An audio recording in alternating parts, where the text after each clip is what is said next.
Hello दोस्तों, हमारे YouTube channel mister Dilip sir में आपका स्वागत है। दोस्तों, आज मैं वेरी इम्पोर्टेंट टॉपिक जो लेके आया हूँ और वो मैंने कल के वीडियो में आपको बताया था, अवगत कराया था कि लेंस के लिए सूत्र का निगमन। दोस्तों, किसके लिए? लेंस के लिए सूत्र का निगमन। ध्यान से समझना। लेंस के लिए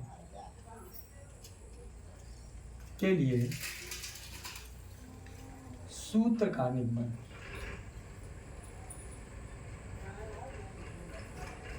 या 1/f बराबर 1/b माइनस 1/u का क्या करना है दोस्तों?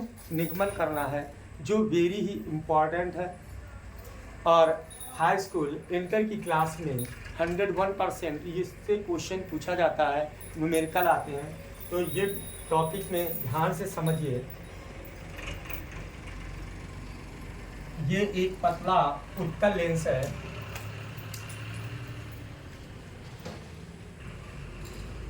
जिसका ये मुख्य अक्ष है और इसका ये प्रकाशीय केंद्र है। ठीक, इसके मुख्य अक्ष पर AB कोई वस्तु स्थित है, तो वस्तु से निकलने वाली प्रकाश की किरण मुख्य अक्ष के समांतर होकर इसके फोकस से होकर क्या हो रही है? गुजर जाती है, तथा दूसरी प्रकाश की किरण इसके प्रकाशीय केंद्र से होकर गुजरती है। और ये दोनों अपवर्तित किरणें A डैश B डैश बिंदु पर मिलती हैं। तो वस्तु AB का A डैश B डैश प्रतिबिंब बनता है। मेरी बात ध्यान से समझना दोस्तों कि माना यदि एक पतला उत्तल लेंस है जिसका प्रकाशीय केंद्र O तथा फोकस F है। इसके मुख्य अक्ष पर AB कोई वस्तु स्थित है। वस्तु से निकलने वाली प्रकाश की किरण मुख्य अक्ष के समांतर होकर परावर्तन या अपवर्तन के पश्चात फोकस से होकर गुजर जाती है, तथा दूसरी प्रकाश की किरण इसके प्रकाशीय केंद्र से होकर गुजर जाती है। ये दोनों अपवर्तित किरणें A डैश बिंदु पर मिलती है। अतः A डैश बिंदु पर वस्तु AB का A डैश B डैश प्रतिबिंब बनता है। फिर एक बात ध्यान से समझना दोस्तों, यदि एक पतला उत्तल लेंस है जिसका प्रकाशीय केंद्र O तथा फोकस F है, फिर इसके मुख्य अक्ष पर AB कोई वस्तु स्थित है, तो वस्तु से निकलने वाली प्रकाश की किरण मुख्य अक्ष के समांतर होती है और अपवर्तन के पश्चात फोकस से होकर गुजर गई, तथा दूसरी प्रकाश की किरण प्रकाशीय केंद्र से होकर क्या होती है? गुजरती है। ये दोनों अपवर्तित किरणें A डैश बिंदु पर मिलती हैं। अतः A डैश बिंदु पर वस्तु AB का A डैश B डैश प्रतिबिंब बनता है। ध्यान से समझना दोस्तों, यहाँ से यहाँ तक की दूरी -u मतलब वस्तु की दूरी है। यहाँ से यहाँ तक की दूरी जिसको हम फोकस दूरी कहते हैं, और यहाँ से यहाँ तक की दूरी को हम प्रतिबिंब की दूरी कहते हैं। ध्यान से समझ में आ गया होगा। अब ध्यान से समझिए थोड़ा। आप लोगों को एक ये त्रिभुज दिखाई दे रहा होगा, एक ये त्रिभुज दिखाई देता है और आपको एक ये त्रिभुज दिखाई दे रहा होगा। तो इस त्रिभुज को जरा हम ऊपर बना के आपको समझा रहे हैं।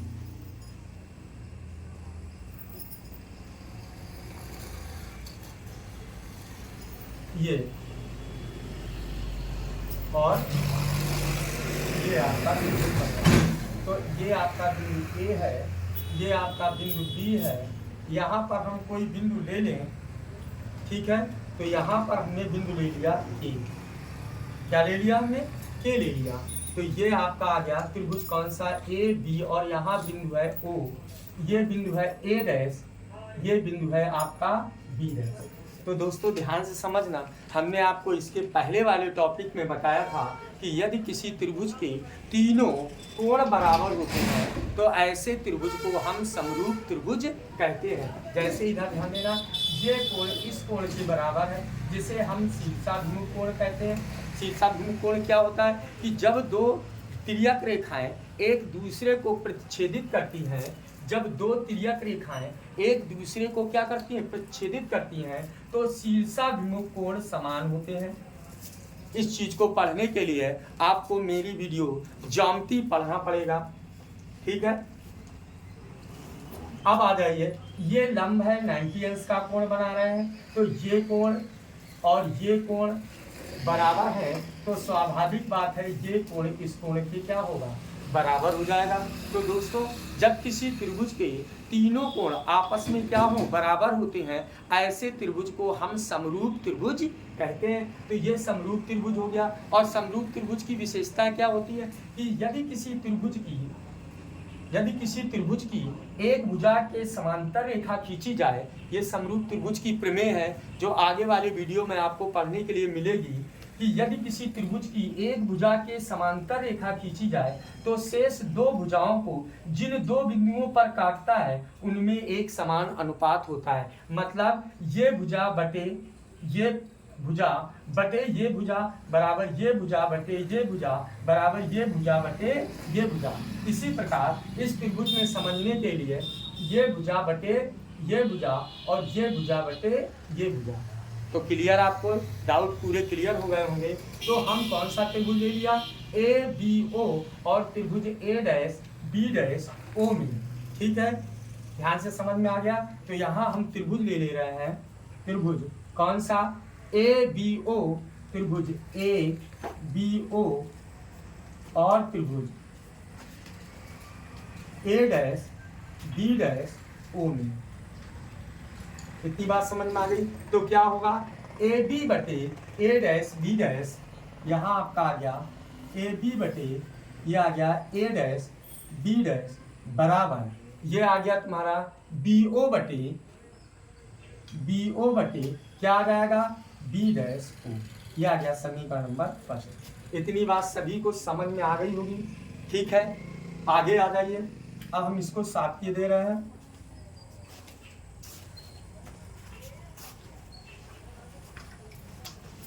ठीक है दोस्तों, अब आगे आइए। अब आपको एक त्रिभुज ये दिखाई दे रहा होगा, ध्यान से समझिए। कौन सा त्रिभुज ये दिखाई दे रहा होगा, कौन सा, ये त्रिभुज दिखाई दे रहा है। कौन सा त्रिभुज के ओ और यफ, ये यफ है, और त्रिभुज कौन सा, ए डैश बी डैश यफ। तो इसको हम अलग बना लें, ध्यान से समझिए। फिर हम त्रिभुज बना रहे हैं, कौन सा, के ओ यफ, के ओ यफ, और ये आपका है ए डैश बी डैश और यफ। इतनी बात समझ में आ गई दोस्तों। तो ये भी कैसा है त्रिभुज, समरूप त्रिभुज है। अभी हम इसके बारे में चर्चा कर चुके हैं कि ये कोण इस कोण के बराबर है, क्योंकि शीर्षाभिमुख कोण है, ये लंब है, और ये कोण इस कोण के बराबर है। तो जब ये त्रिभुज इसके क्या हो गया, समरूप है, और समरूप त्रिभुज होते हैं तो भुजाओं में एक क्या होगा, समान अनुपात होगा। समान अनुपात का मतलब क्या होगा, ये भुजा बटे ये भुजा बराबर ये भुजा बटे ये भुजा। तो इधर ध्यान से समझना दोस्तों, कौन सा त्रिभुज ले लें हम, इसमें कौन सा, इसमें हमने त्रिभुज ले लिया, कौन सा, के ओ एफ, त्रिभुज के ओ एफ, और त्रिभुज कौन सा, ए डैश बी डैश एफ, ए डैश बी डैश एफ में, ए डैश बी डैश एफ में।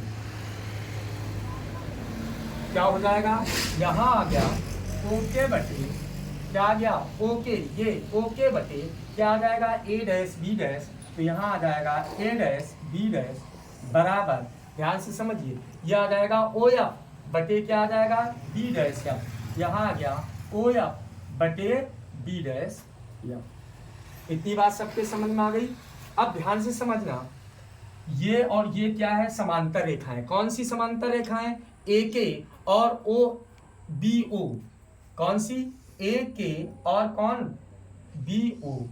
ये दोनों कैसी हैं, समांतर रेखाएं। तो दोस्तों समांतर रेखाएं क्या होती हैं, समान अंतर से खींची गई रेखाएं समांतर रेखा कहलाती हैं। समान अंतर का मतलब जितनी दूरी यहाँ से यहाँ होगी उतनी ही दूरी यहाँ होगी, उतनी ही दूरी यहाँ होगी, उतनी ही दूरी यहाँ होगी। मतलब सभी जगह दूरियां क्या होती हैं, बराबर होती हैं। उन रेखाओं को हम क्या कहते हैं? समांतर रेखा। मतलब समान अंतर से खींची गई रेखाएं क्या कहलाती हैं? समांतर रेखाएं कहलाती हैं। तो ध्यान से समझना, जब ये समांतर रेखा है तो ए बी बराबर किसके हो जाएगा? ओ और किसके? के की। समझ में आ रहा है? ए बी बराबर किसके हो गया? ओ और के की। तो ध्यान से समझिए इधर, तो ये आपका आ गया, क्या लिख देंगे? ए बी बराबर किसके? ओ के। क्या है? ए बी बराबर किसके है? ओके के। अब ए ओके का मान ये आ गया समीकरण नंबर किसमें आ गए? 2 में रखने पर। तो यहां लिख देंगे ओके का मान समीकरण 2 में क्या कर दें? रखने पर। तो रख दीजिए इसमें, जब हम ओके की जगह हम कितना वैल्यू रख दें? A B. तो यहाँ आ जाएगा ए बी बटे क्या आ गया? ए डैश बी डैश बराबर ओ एफ बटे बी डैश एफ। ये आ गया समीकरण नंबर 3। तो दोस्तों ध्यान से फिर एक बार समझिए, पहले मैंने त्रिभुज लिया है ए बी ओ, ये त्रिभुज, फिर इस और ए डैश बी डैश ओ में, कब आपका हमने ये समीकरण बन गया। इसके बाद हमने ये त्रिभुज लिया और ये त्रिभुज लिया, कब हमने ये समीकरण बना लिया। और ए बी बराबर ओके, ओके की जगह हमने ए बी की क्या कर दी? वैल्यू पुटअप कर दी। अब क्या करेंगे? समीकरण 1 और 3 देख लीजिए, ए बी बटे A dash B dash, A B बटे ए डैश और बी डैश दिया है। तो ये दोनों भुजा बराबर हैं, तो ये दोनों क्या होंगे? बराबर हो जाएंगे। तो यहाँ हम लिख सकते हैं समीकरण 1 व 3 से क्या हो जाएगा? ये हो जाएगा, ये दोनों, ये और ये, ध्यान से समझिए, ये और ये। तो इधर ध्यान देना, क्या होगा? इधर ए बी, ये लिखा है ए बी बटे ए डैश बी डैश, यहाँ लिखा है ए बी बटे ए डैश बी डैश। जब ये दोनों पद बराबर हैं तो ये दोनों पद भी कैसे हो जाएंगे? बराबर हो जाएंगे। तो रख देंगे, क्या आ जाएगा? ओ बी बटे यह आ जाएगा बी डैश ओ बराबर ओ एफ बटे बी डैश। इतनी बात दोस्तों अगर आपको समझ में आ गई होगी तो आगे देखिए। अब होता क्या है, हमने आपको बताया था दर्पण में सारी दूरियां ध्रुव से मापी जाती हैं, लेकिन लेंस में सारी दूरियां कहाँ से मापते हैं? प्रकाशिक केंद्र से। जैसे इधर ध्यान से समझना, ये प्रकाशिक केंद्र, ऊपर जाएंगे तो प्लस में, नीचे आएंगे तो माइनस में, इधर जाएंगे तो प्लस में, इधर आएंगे तो माइनस में। मतलब जो प्रकाशिक केंद्र होता है इसी से हम सारी दूरियों का क्या करते हैं? मापते हैं। तो ध्यान से समझिए, अब हम वैल्यू सब कहाँ से नापेंगे? प्रकाशिक केंद्र से। कहाँ से नापेंगे? प्रकाशिक केंद्र से हम सारी वैल्यू मापेंगे। तो ये ओ बी ये तो सही है, बी डैश ओ ये भी, ओ एफ ये सही है। अब इसकी वैल्यू बी डैश एफ, तो यहाँ हम लिख सकते हैं ओ बी बटे बी डैश ओ बराबर ओ एफ बटे बी डैश एफ। ये आपकी दूरी दी है बी डैश एफ, इतनी दूरी दी है। ध्यान से समझना दोस्तों, कितनी दूरी दी है? B dash F. अगर हमें बी डैश एफ ये दूरी, तो हमें क्या करना पड़ेगा? O B dash minus O F. पूरी दूरी में अगर हम इतनी दूरी घटा देंगे तो हमारी कितनी आ जाएगी? B dash F. तो उतनी हम रख देंगे। तो यहाँ हम कितनी दूरी रख दें? बी क्या हो जाएगा? O B dash minus O F. तो यहाँ हो गया O B dash minus O F. ठीक है, इधर ध्यान से समझना। अब हम वैल्यू रख दें ओ बी, ये है ओ और ये है बी। तो ओ बी की दूरी किसके बराबर है? वस्तु की दूरी। तो वस्तु की दूरी क्या आ जाएगी? माइनस यू बटे, अब इधर ध्यान देना, बी डैश ओ, ये है बी डैश ओ, काहे की दूरी है? प्रतिबिंब की दूरी। तो प्रतिबिंब की दूरी बी बराबर, यहाँ है ओ एफ, ओ ये और एफ ये है, काहे की दूरी है? फोकस दूरी। तो यहाँ आ गया एफ बटे, यहाँ आ जाएगा O B dash, O B dash, O B dash का मतलब क्या हुआ? B minus O F, O F का मतलब क्या हो गया? एफ। बात समझ में आ गई? अब हम इसका कैंची गुणा या तिर्यक गुणा कर दें, तो इसका इसमें गुणा करेंगे, तो इसका इसमें गुणा करेंगे, तो यह आ जाएगा बी एफ। इसका इसमें गुणा करें तो माइनस यू, और ये आ गया तुम्हारा कोष्टक में बी माइनस एफ। अब इसको उधार कर लीजिए, तो वी एफ बराबर इसका इसमें गुणा करें तो ये आ जाएगा minus U B, minus minus का प्लस ये आ जाएगा तुम्हारा यू एफ। इसको इधर पक्षांतर कर दें और इसको उधर पक्षांतर कर दें, तो यहाँ लिख देंगे पक्षांतर करने पर। अब पक्षांतर कर दीजिए, तो इसको इधर पक्षांतर किया तो यू बी बराबर क्या आ जाएगा यू एफ, और इसको उधर पक्षांतर करेंगे तो माइनस आ जाएगा वी एफ। अब लिखेंगे दोनों पक्षों में क्या यू बी एफ का भाग देने पर, तो दोस्तों भाग दे दीजिए, तो ये आ गया यू बी एफ बराबर यू एफ बटे ये आ गया U B F minus V F बटे ये आ गया यू बी एफ। ठीक है, अब इधर ध्यान से समझना, इसमें u से u और क्या b से b कट गया, इसमें u से u, f से f कट गया, इसमें b से b और f से f कट गया, तो ये आ गया तुम्हारा 1/f बराबर 1/b माइनस 1/u। ध्यान से समझिए, तो आपका क्या निकल के आ गया, आपका निकल के आ गया 1/f बराबर 1/b माइनस 1/u।